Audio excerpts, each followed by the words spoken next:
Former President Barack Obama delivered a dose of tough love to Democrats at a private DNC fundraiser over the weekend. Obama urged Democrats in despair over the state of the country to toughen up and do something.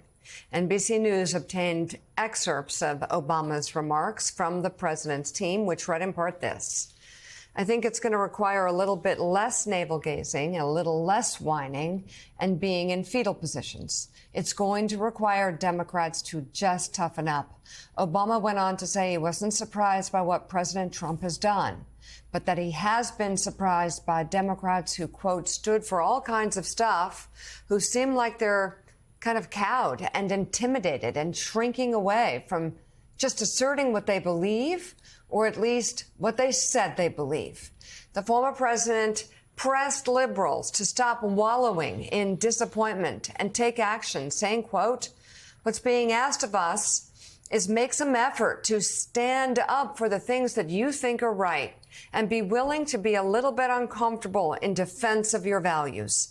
If we do our jobs over the next year and a half, then I think we will rebuild momentum and we will position ourselves to get this country moving in the direction it should. Some tough love there, Gene Robinson, but there have been examples. For instance, I brought it up on this show, USAID. When I talked to Democrats about fighting for USAID, talking about it every day, they said, Americans don't really like foreign aid. Maybe we better stay with it. No, you've got the richest billionaire in the world shutting down relief funding for the poorest children in the world, for the poorest of God's creatures, yeah. And they're afraid that Peoria may not like it. I mean, please, come on. It's like, sometimes the answer is far more simple than a lot of politicians and pollsters and pundits think it is. Yeah, it's, in a lot of cases, Joe, it's not as if Democrats are not saying these things. They're not breaking through. They're not making as much noise and really getting to people the way they would like to. And I'm not sure whether that has more to do with what they're saying, with the words they're saying, as it has to do with who's saying them. I mean, Democrats really need an effective spokesman out there saying these things, saying what you just said. For example, the richest man in the world taking food out of the mouths of the poorest people in the world. The richest country in the world condemning some of the poorest people in the world to die from AIDS because it no longer wants to provide anti-HIV drugs. That sort of thing, it can be said forthrightly, and indeed, many Democrats are saying these things, but not in a way that really breaks through. And you need the right. You need the right spokesman, and maybe you're not quite doing it in the right way. It's not as if they're not trying; they're just not succeeding. Yeah.